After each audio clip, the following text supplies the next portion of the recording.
बिस्मिल्लाहिर्रहमानिर्रहीम। Dear students, आज जो टॉपिक हम डिस्कस करेंगे, number 1 excretion in animals and second topic is nature of excretory products in relation to habitat. जी, आज हम फर्स्ट टॉपिक जो पढ़ने जा रहे हैं वो एक्सक्रीशन इन एनिमल्स है और ये आपकी जो पंजाब टेक्स्ट बुक बोर्ड है की बुक है उसमें पेज नंबर 6 के लास्ट पे ये मेंशन है, वहाँ से आप चेक भी कर सकते हैं।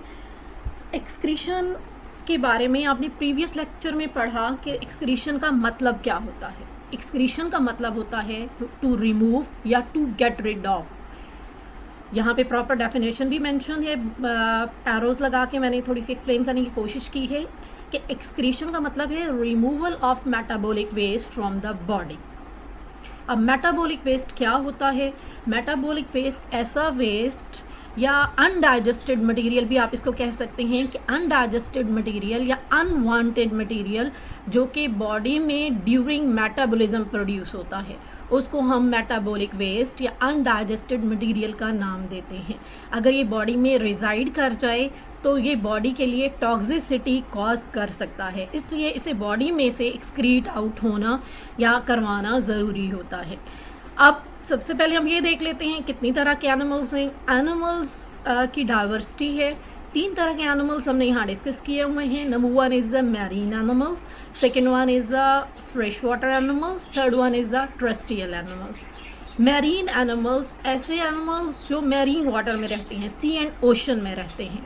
सी एंड ओशन में हमेशा आपको पता है, आपने फर्स्ट ईयर में भी पढ़ा कि सॉल्ट्स की या सोल्यूट्स की जो कंसंट्रेशन होती है उस पानी के अंदर ज़्यादा होती है। तो ऑब्वियस है कि जो एनिमल्स मैरीन होंगे वो क्या करेंगे, वो as a metabolic waste concentrated urine produce करेंगे। कंसंट्रेटेड यूरिन क्या होगा? ऐसा यूरिन जिसमें सॉल्ट की या सोल्यूट की कंसंट्रेशन जो है वो ज़्यादा होगी। Second one is the fresh water animals. Fresh water animals क्या होते हैं या वो किस टाइप का जो है मेटाबॉलिक वेस्ट प्रोड्यूस करते हैं? वो हमेशा डाइल्यूटेड यूरिन प्रोड्यूस करेंगे। डाइल्यूटेड यूरिन क्यों प्रोड्यूस करेंगे? फ्रेश वाटर में सॉल्ट की या सोल्यूट्स की कंसंट्रेशन जो होती है वो कम होती है, इस वजह से वो डाइल्यूटेड यूरिन देंगे। आगे एरो बना के लिखा भी गया है कि डाइल्यूटेड यूरिन का मतलब होता है कि जिसके अंदर सोल्यूट की कंसंट्रेशन जो है वो कम होती है। Third one is the terrestrial animals. Terrestrial animals क्या होते हैं? या वो क्या प्रोड्यूस करते हैं? मेटाबॉलिक वेस्ट किस फॉर्म में प्रोड्यूस करते हैं? वो हमेशा नाइट्रोजनस वेस्ट की फॉर्म में अपना मेटाबॉलिक प्रोडक्ट या मेटाबॉलिक वेस्ट जो है वो प्रोड्यूस करेंगे। आपकी बुक में पेज नंबर 7 पे एक डेफिनेशन यहाँ पे हाईलाइट की गई है डी अमाइनेशन के नाम से। डी अमाइनेशन क्या होता है? डी का मतलब होता है रिमूवल, अमाइनेशन का मतलब है अमाइनो ग्रुप का।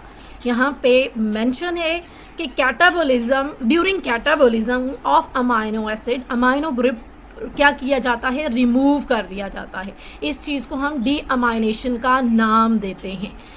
अब अमाइनो ग्रुप रिमूव क्यों किया जाता है? अमाइनो ग्रुप इसलिए अमाइनो एसिड्स में से रिमूव किया जाता है ताकि वो बॉडी के अंदर टॉक्सिसिटी प्रोड्यूस ना करे। और अमाइनो ग्रुप जब रिमूव किया जाता है उसको बॉडी में से किस तरह से एक्सक्रीट आउट किया जाता है, वो इस तरह से यहाँ पे बुलेट्स की फॉर्म में शो भी किया गया है कि अमाइनो ग्रुप जो है वो डिज़ोल्व हो जाता है किसके अंदर? वाटर के अंदर। अब वो वाटर कौन सा है? वो आपके बॉडी फ्लूइड्स हैं जिसको आप प्लाज्मा का नाम भी देते हैं। उसमें डिज़ोल्व होता है और बॉडी में से क्या किया जाता है? एक्सक्रीट आउट कर दिया जाता है।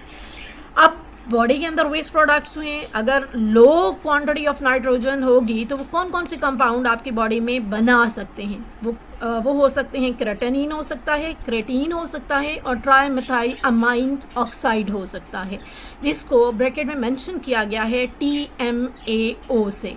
T stand for try, M stand for methyl, A stand for amine and O stand for oxide.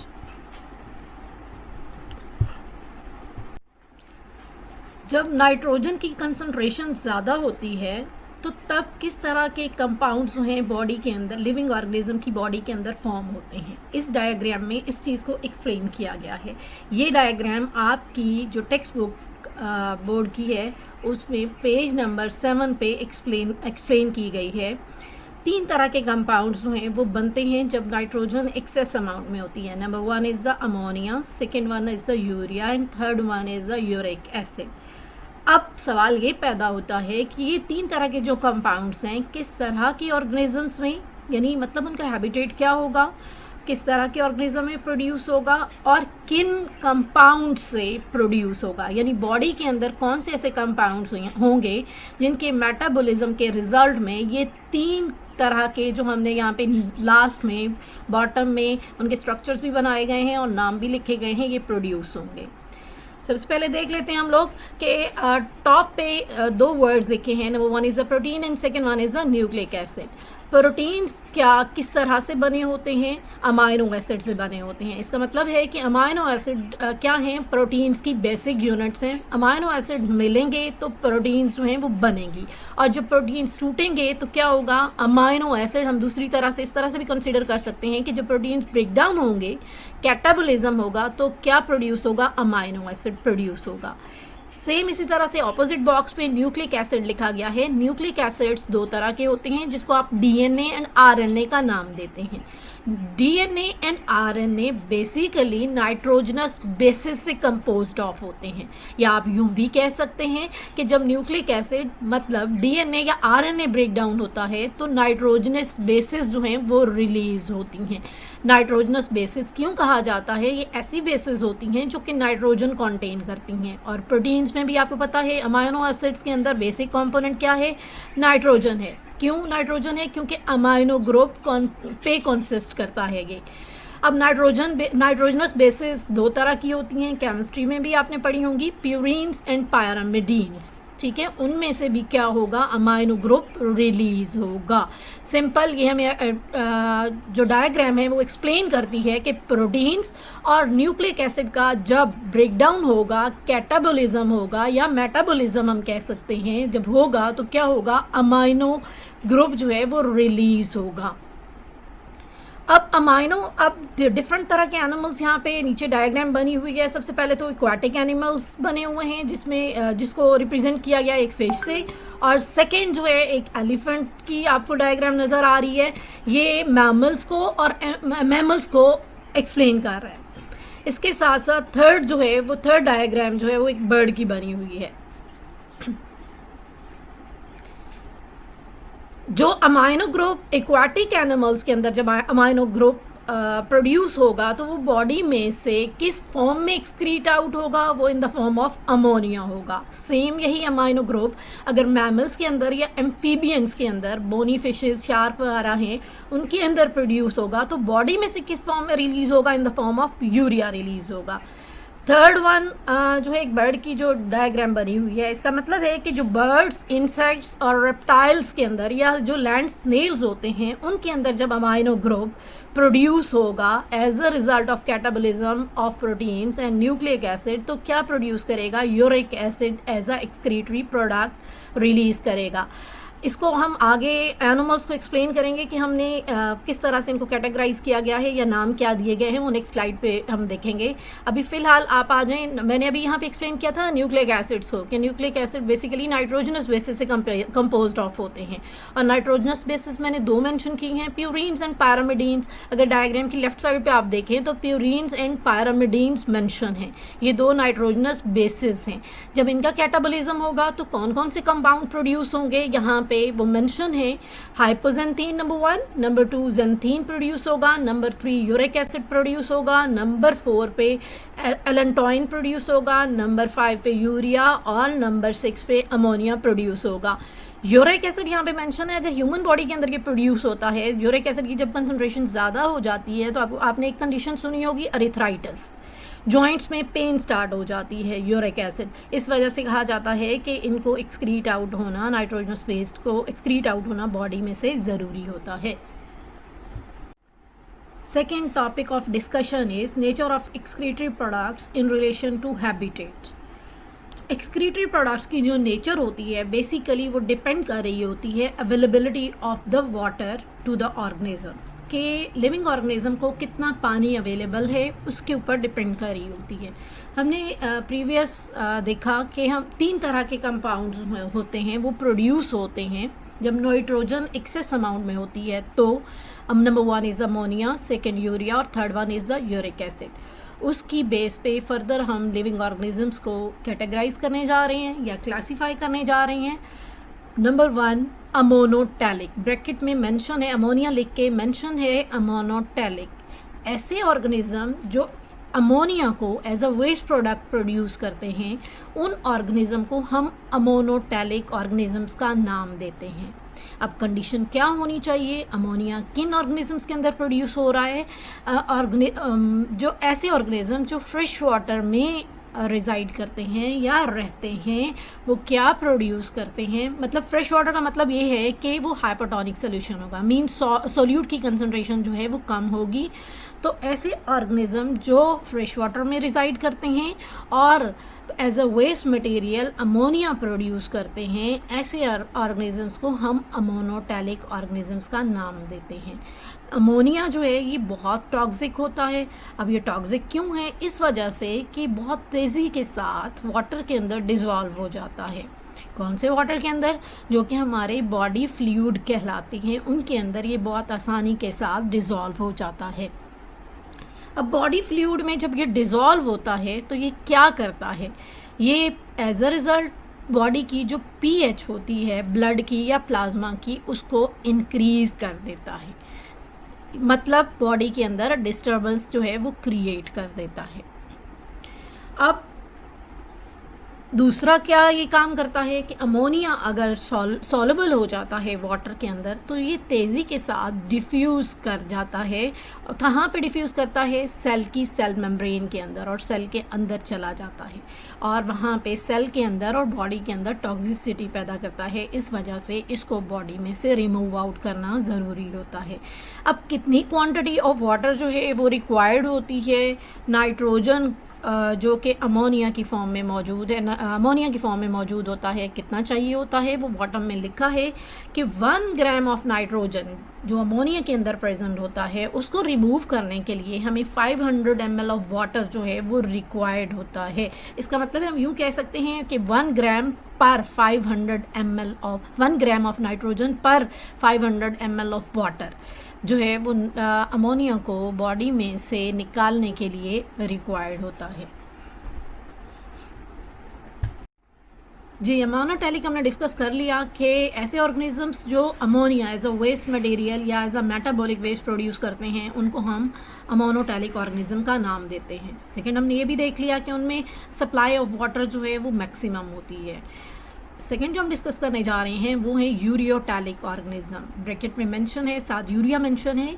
अब इसको डिफाइन किस तरह से करेंगे, ऐसे लिविंग ऑर्गेनिजम्स जो कि waste metabolic products in the form of urea release करते हैं, ऐसे ऑर्गेनिज्म को हम यूरियोटैलिक ऑर्गेनिजम्स का नाम देते हैं।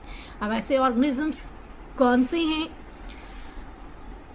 ऐसे ऑर्गेनिजम्स जो जिनके हैबिटेट के अंदर लेस सप्लाई ऑफ वाटर हो उनको हम यूरियोटैलिक कहते हैं या यूरिया प्रोड्यूसिंग ऑर्गेनिजम्स का नाम देते हैं। अब ये ऑर्गेनिजम्स कहाँ पाए जाते हैं, ये टेरेस्ट्रियल एनिमल्स भी कहलाते हैं और सी ऑर्गेनिजम्स या जिसको आप मैरीन वाटर ऑर्गेनिजम्स का नाम देते हैं वो यूरिया प्रोड्यूसिंग एनिमल्स या यूरियोटैलिक कहलाते हैं। सवाल यहाँ पे ये पैदा होता है कि लैंड पे तो हमें समझ आ रही है कि लेस सप्लाई ऑफ वाटर है, या टेरेस्ट्रियल एनिमल के अंदर तो लेस सप्लाई ऑफ वाटर है, ठीक है वो यूरिया प्रोड्यूस करेंगे, बट यहाँ पे सी या मैंने बोला मैरीन वाटर एनिमल्स भी हैं जो वो यूरियोटैलिक हैं। अब सी या मैरीन की आपने डेफिनेशन पढ़ी कि ऐसा वाटर जहाँ पे सॉल्ट की या सोल्यूट्स की कंसंट्रेशन ज़्यादा हो बनिस्बत वाटर के, उसको हम मैरीन वाटर का नाम देते हैं। इसलिए यहाँ पे हम जो सी वाटर एनिमल्स होते हैं या मैरीन वाटर एनिमल्स होते हैं उनको हम यूरियोटैलिक कंसिडर करते हैं। अब जो यूरियोटैलिक ऑर्गेनिजम्स होते हैं उनमें प्रिकर्सर कंपाउंड अमोनिया ही पैदा होता है, लेकिन वो बॉडी में से एक्सक्रीट आउट नहीं हो सकता due to less availability of water, ठीक है। इस वजह से यहाँ पे मेंशन भी है कि ammonia can not kept as a excretory product in the body. तो फिर क्या किया जाता है, जो ये यूरियोटैलिक ऑर्गेनिजम्स होते हैं ये अमोनिया को किस में कन्वर्ट कर देते हैं, इनटू यूरिया कन्वर्ट कर देते हैं। एक अदर कंपाउंड है जिसको हम यूरिया का नाम देते हैं, जो क्या है नेचर में देखा जाए तो लेस टॉक्सिक होता है देन द अमोनिया। इस वजह से एक तो क्वांटिटी कम रिक्वायर्ड होती है इसको एक्सक्रीट आउट करने के लिए, और दूसरा ये क्या होता है कि लेस टॉक्सिक होता है अमोनिया से। अब जो यूरिया है इसको एक्सक्रीट आउट करने के लिए कम क्वांटिटी ऑफ वाटर चाहिए होती है। कितनी चाहिए होती है तो हम देख लेते हैं। 1 gram of nitrogen in the urea, इसको 50 ml ऑफ वाटर जो है वो एक्सक्रीट आउट करने के लिए ज़रूरी होता है। इसलिए हम इसको लिख सकते हैं 1 ग्राम पर 50 ml, मतलब कि 1 gram of nitrogen in the urea is required 50 ml of water to remove out the nitrogen और यूरिया। अब ये जब अमोनिया यूरिया में कन्वर्ट होता है, मतलब मोर टॉक्सिक सब्सटेंस से लेस टॉक्सिक सब्सटेंस के अंदर कन्वर्ट होता है इन लिविंग ऑर्गेनिजम्स बॉडी, तब वहाँ पे क्या होता है एक्सपेंडिचर ऑफ एनर्जी, जिसको मैंने यहाँ पे मेंशन किया है कि लिविंग ऑर्गेनिजम्स जो होते हैं वो एनर्जी इन्वेस्ट करते हैं अमोनिया को यूरिया में कन्वर्ट करने के लिए, मतलब मोर टॉक्सिक से लेस टॉक्सिक कंपाउंड के अंदर कन्वर्ट करने के लिए। अब कितना ये कम जो है वो टॉक्सिक होता है, ये अप्रॉक्सीमेटली 100,000 टाइम्स लेस टॉक्सिक होता है देन द अमोनिया, या आप इसको सादा लफ्ज़ों में कह सकते हैं कि 1 लाख गुना जो होता है यूरिया वो कम टॉक्सिक होता है किसकी निस्बत, अमोनिया की निस्बत।